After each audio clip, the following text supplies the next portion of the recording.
Good morning and welcome to Joy Jamz. And this is Cindy Price-Fabrico and Ganesh. Obviously, he's here with me and letting his voice be heard. So today, I promised the beginning of a series. And the series that we're doing this week is today we're talking about authenticity. Tomorrow, we are talking about keeping your space clear. Wednesday, we're talking about who's toxic. Thursday, deeper connections, and finally on Friday, we will be talking about self-care. So starting out today, straight up, I'm supposed to have a special guest, but she has not arrived, so I am going to just go ahead and go on with the show. Sometimes these early morning times are a little bit much. It's hard for me. I know 8 a.m. may not seem that early, but I guess I'm not used to being up and going at this time, but this is creating some self-discipline for me, and I think that's authentic. So today is Monday, the 21st of May, and I am going to launch right in. And I'm going to start out, as I always do, by sharing my lesson from A Course in Miracles.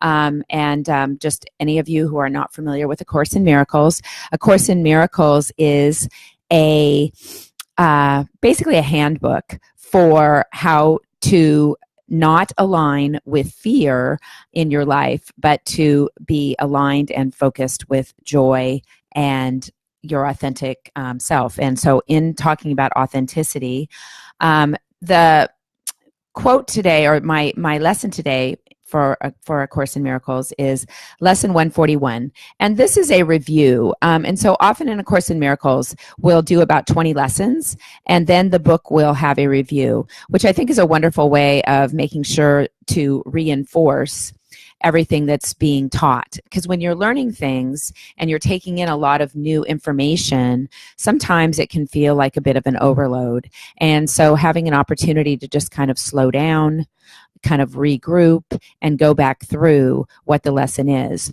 So the lesson today is going to be it's very short because it's a review. And so it starts out by saying, my mind holds only what I think with God. And then it reviews lesson 121 and lesson 122. Lesson 121 is forgiveness is the key to happiness. And lesson 122 is forgiveness offers everything I want. And so, those two ideas, right, basically about the importance of forgiveness.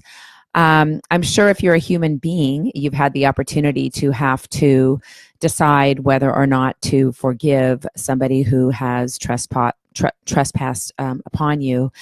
And, the primary lesson here is to understand that if we hold on to anything, any kind of resentment, any kind of anger, any kind of, just feelings that are maybe considered more dark energy, what we end up doing is we create a disconnection.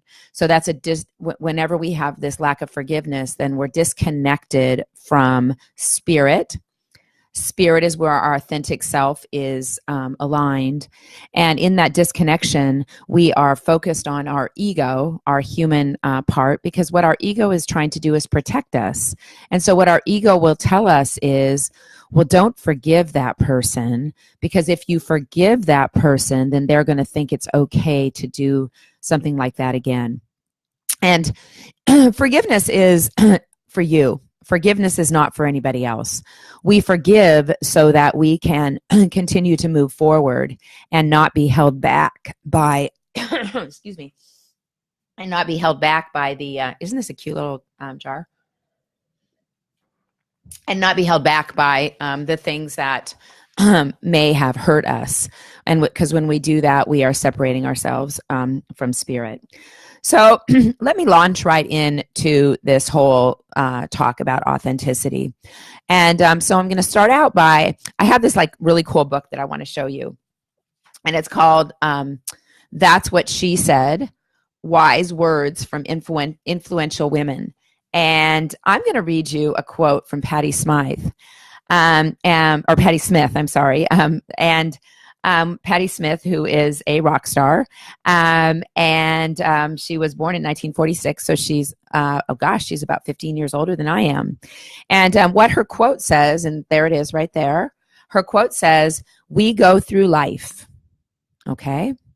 We shed our skins.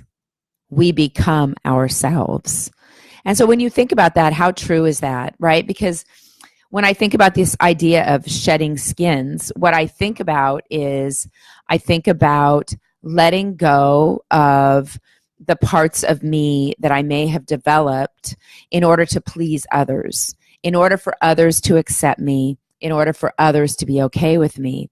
So I've shed those skins, and in shedding skins, we become vulnerable also. And vulnerability is a key to authenticity. Vulnerability is really about being willing to be exposed, but not in a negative type of exposure, in a way that you actually say, you know, these are some of the things that have happened in my life that have I wasn't my best self. Maybe I was really deeply wounded. Maybe I behaved in a manner that probably wasn't in my best interest or possibly in the best interest of others. And so being willing to be vulnerable, to like drop the mask, let's just call it that, drop the mask that we're wearing and walk around in our skin. And, you know, if you think about that, it's about a nakedness. It's about a human and spiritual nakedness, just being willing to be exactly who you are and to realize that it's none of your business who accepts you, who likes you, which is why I put up a meme today. I'm not sure if you saw it. It was myself, my friend Stacey O'Mara, and my friend Elizabeth Faulkner. And what it said was authenticity is gangster, right? And, you know, I like rap. And I think part of what I like about rap is that rap is very authentic. You know, some of the words and lyrics are angry. And there's truth in that anger. And so that anger then is authentic. So I grabbed a little article, and it's from Psychology Today. And the article is about, well, exactly what we're talking about. It's about authenticity. And so I'm going to not read the entire article, but the name of the article is 7 Qualities of Truly Authentic People. Don't look at what people say, but how they say it. And I would add one more thing. Actually, it's not just don't look at what people say, actually look at what they do. Because I think our actions are where our authenticity really shows up. You know, we can promise that we will be a certain way and we can promise that we will do certain things. But if we don't follow through, then what's authentically coming through is that what we promised wasn't really what we wanted to do or who we were, or we weren't really clear with ourselves about what our abilities were. And so we make a promise, but we don't follow through with it. So I'm just going to get this started by saying what the article starts out by saying, and let me see who this article is by. It's by Stephen Joseph, PhD. Authenticity is highly valued. On the whole, we don't like or trust people who come across as phony or false. Not surprisingly, we avoid such people. We seek friends and colleagues who are authentic. Authenticity is important, but what exactly do we mean by the term? Often, we judge a person's authenticity by the passion and commitment they have for what they say and do. For sure, part of being authentic is standing up for what you believe in and speaking the truth as it appears to you, even if it is not what others want to hear. However, the question is, authentic to what? That's interesting. People can be committed to and passionate about a lot of things, but this by itself is not enough. Authenticity is more than when someone believes in what they say or acts in a way that is consistent with their beliefs. An inauthentic person is equally able to stand up and say what they truly believe. We ought not judge authenticity purely by the passion a person has for what they say. The more important part of authenticity, of the authenticity question, is to look at the character of the person. What is behind what they say?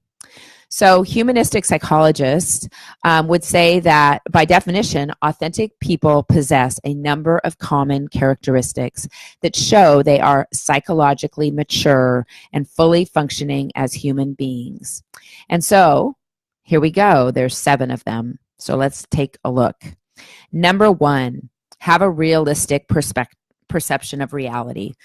Okay, so let's just go one by one and talk a little bit about each one of these. So having a realistic perception of reality. What does that mean, and why is that important? Well, so having an authentic or realistic perception of reality allows us to be grounded, allows us to be present, allows us to actually make sense of what's going on around us. And if we are not having a realistic perception of reality, then we might be just completely off track. And so when I think about that, I think this. I think that what is required to have a realistic perception of reality is not just to rely upon yourself. That is where a spiritual practice becomes so important, like allowing yourself to focus in on that inner spiritual being. The part that I've been telling you is really here to heal the world, because we're all here to heal the world. And so if we stop and tune in, what we're doing is we're disconnecting from our ego identified body consciousness and focusing more on our love, light, focused spirit. Our source energy is another way of saying that. So by checking in that way, through meditation, through journaling, we keep an authentic perception of reality, a realistic perception of reality. But then the other thing that I think is really important, and that's where somebody like me comes in, right? I am a psychotherapist, and so I meet people every day. And one of the things that we talk about is they talk to me about what's going on in their life, how it's feeling, what's going on. And sometimes I have to give them a reality check. Sometimes I'm like, you're right on, everything, it looks like, but sometimes I have to say, the way that you're perceiving this thing that you're telling me about, can I offer you another perspective? Can I give you another way of looking at that? And so that's where a realistic perception of reality comes in. The second thing is, are people accepting of themselves and of other people? So if you're an authentic individual, one of the qualities or characteristics is being accepting of yourself and of other people. So good morning, Wendy. Good morning, Tisha. Good morning, Miriam. Good morning, Melissa. I have, this is the most people I've had join me. And I'm hoping at one point that it's going to be so many that I won't be able to say all the names.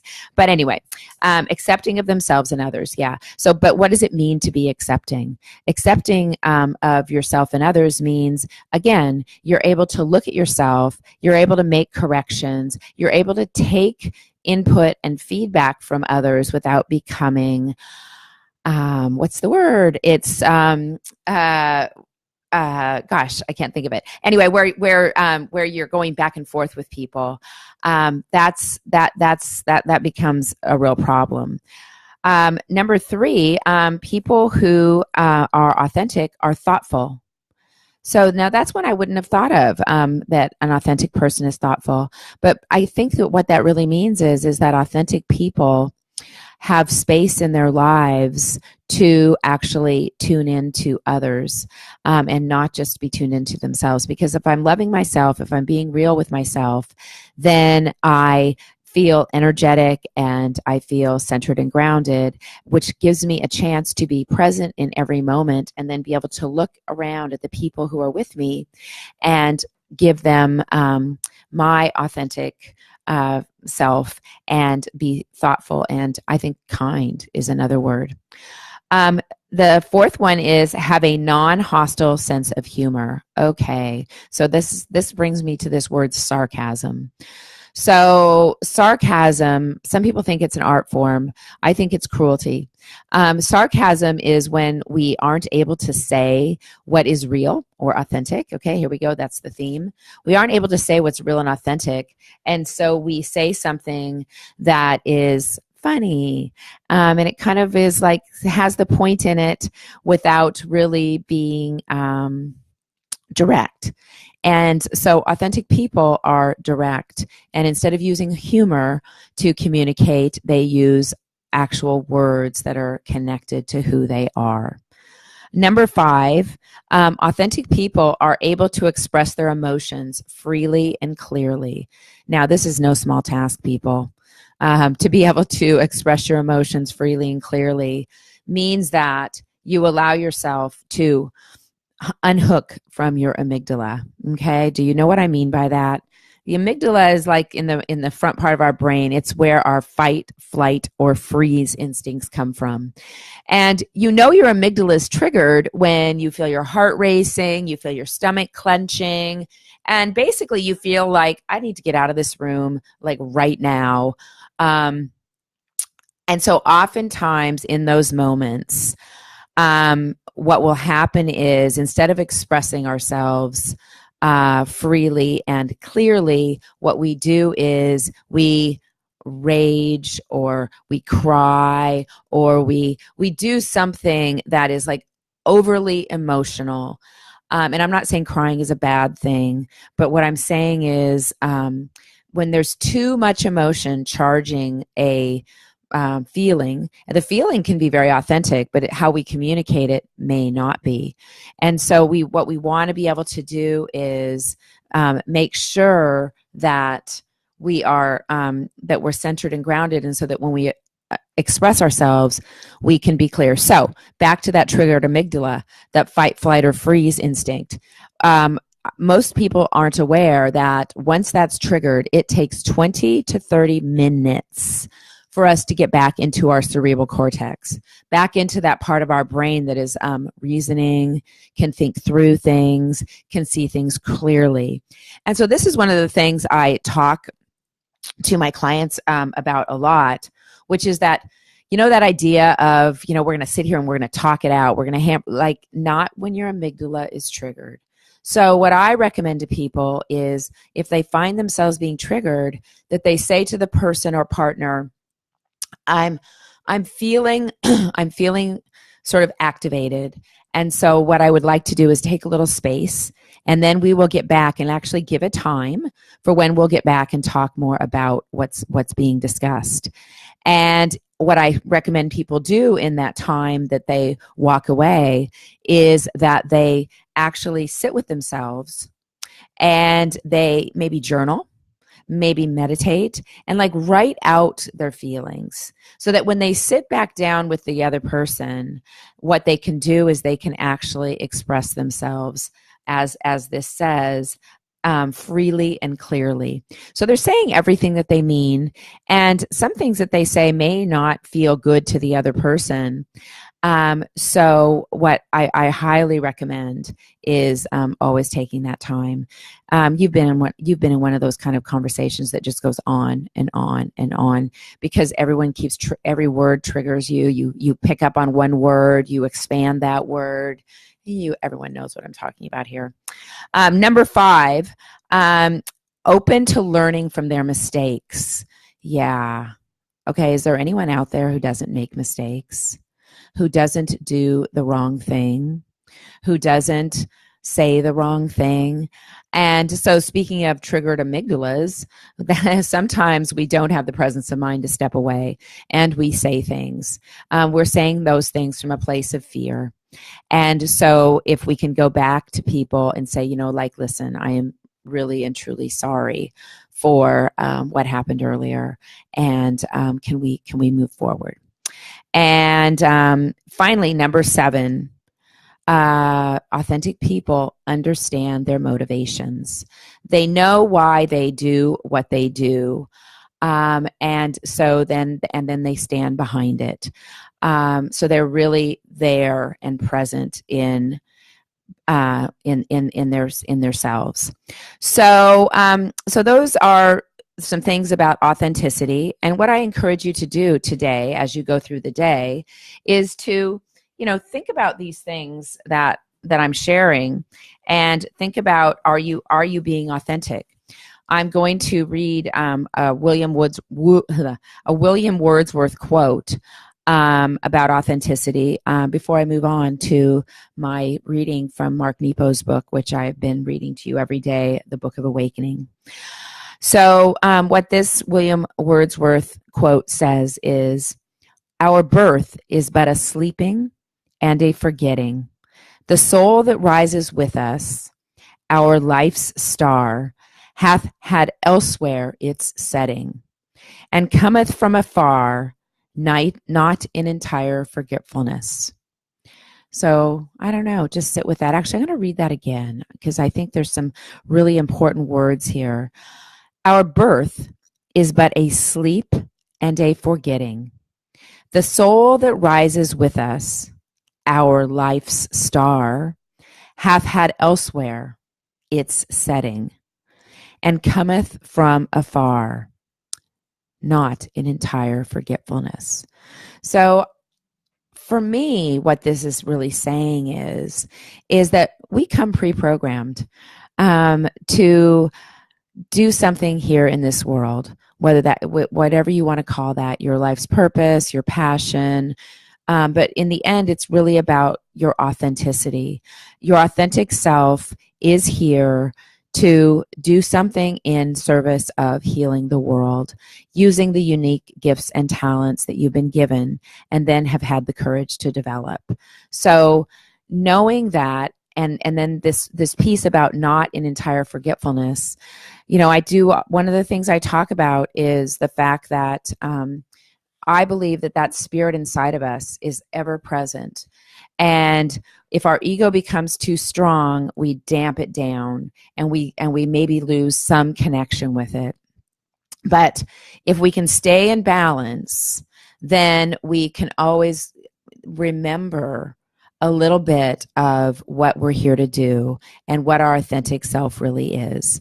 So I'm going to move on now to Mark Nepo. And so today, being May 21st, the name of this reading is When Cut in Two. And he's got a quote here by William Blake. And the quote is, "The cut worm forgives the plow." So let's see what this has to say. The worm is one of the only creatures that grows from being cut. Mysteriously, if you cut a worm in two, each cut half becomes a whole, and you have two worms. What is it in how the worm lives that allows it to grow from its pain? And how might we translate that to being human? Well, without looking too far, the worm is completely in touch with the earth. In fact, it eats earth. It lives in humus, soil, inside and out. Perhaps the secret to growing from our wounds is to live close to the earth, to live with our hearts and minds and bellies always in touch, both inside and out, with that which is larger than we are. Perhaps when cut in two, it is a life of humility, of risking to be one with the soil of our experience that allows us to heal into something entirely new. Okay? So I'm sure that resonates with most everyone. The idea that we grow from our wounds. I wear a bracelet. It's this one here. It says "No mud, no lotus." And I think that is such an important concept to consider. And what no mud, no lotus is, have you ever seen a lotus flower? It's a beautiful flower. And no mud, no lotus is the idea that without some dirt, without some darkness, without some difficulty, we don't really grow and expand.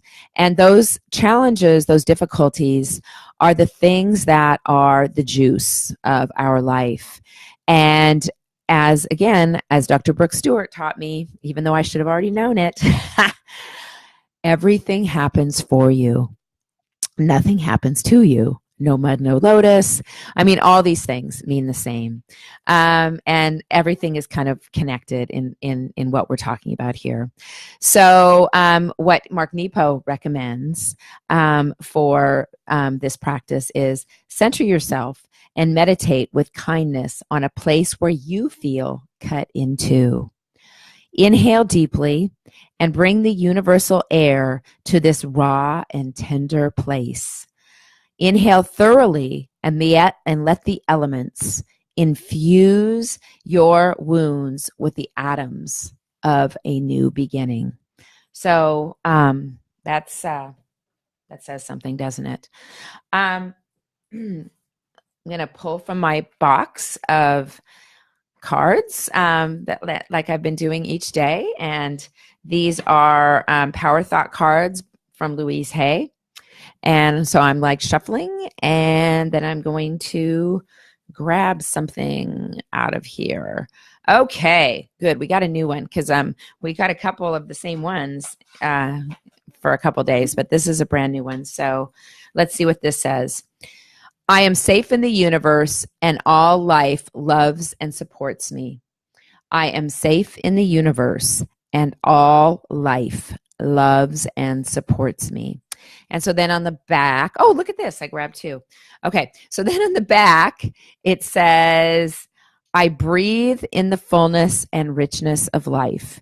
I observe with joy as life abundantly supports me and supplies me with more good than I can imagine. Okay. So that says a lot, but you know what? I have this thing. If I pull two by mistake, I have to read the other one because I believe it's for somebody who's out there. My home is a perfect haven.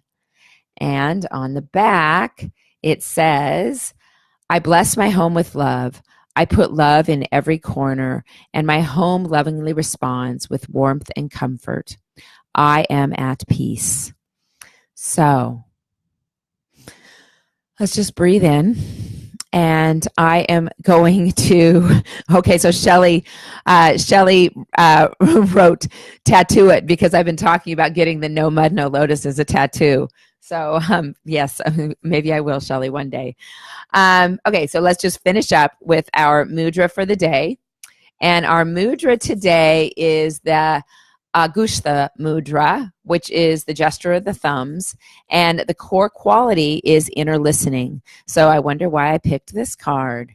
It's because we talked about being authentic today, and in being authentic, we really identified that one of the most important things about authenticity is being centered and grounded in yourself and being able to listen more deeply to that spirit, to that love and God identified energy inside of us, and to be able to like disregard what the ego is trying to tell us, because all the ego is trying to do is protect you. And the way that it protects you is by putting the big FEAR sign in front of your eyes. And so that's what you see, and when there's really nothing to fear. So this one's easy. Basically, it's like, I gotta lift my hands up. It's like this. It's like you've got your two thumbs together and your fingers facing forward. Okay, so let's all do that. And then release your shoulders down, and with your elbows held slightly away from your body, the forearms parallel to the earth, and the spine naturally aligned. So basically what this is saying is, and in front of your solar plexus. So it's going to be like right in here, right? So you've got your thumbs together and you're right in here. Okay. Oh no. Yes. Like this. I'm sorry. I had it upside down. And so I want you to like think about that. Put your thumbs like that. Hold them against your solar plexus. Breathe. I think I need to breathe. Okay. So breathe, breathe. And then the core quality, inner listening mantra is, through deeper listening and enhanced sensitivity, I receive the guidance of my inner being. So It's been a wonderful day at Joy Jamz, and I hope you all are setting out to have a fantastic day. I just want to remind you that tomorrow we'll be talking about keeping our space clear, how clearing your space physically and emotionally fosters joy energetically. We'll be talking about Wednesday, we'll be talking about who's toxic, removing toxic people from your life, and that may include family, how to create a force field around yourself to protect you. Thursday, deeper connections, creating and fostering better communications with your inner circle. And Friday, self-care, what is it and how to make it a daily ritual to make life more joyful. So, this is Cindy Price Fabico. I am the Price of Joy, and this is the Price of Joy Radio Network. And I hope you will join me tomorrow. In the meantime, have a wonderful day. Peace and love. Talk to you later. Bye-bye.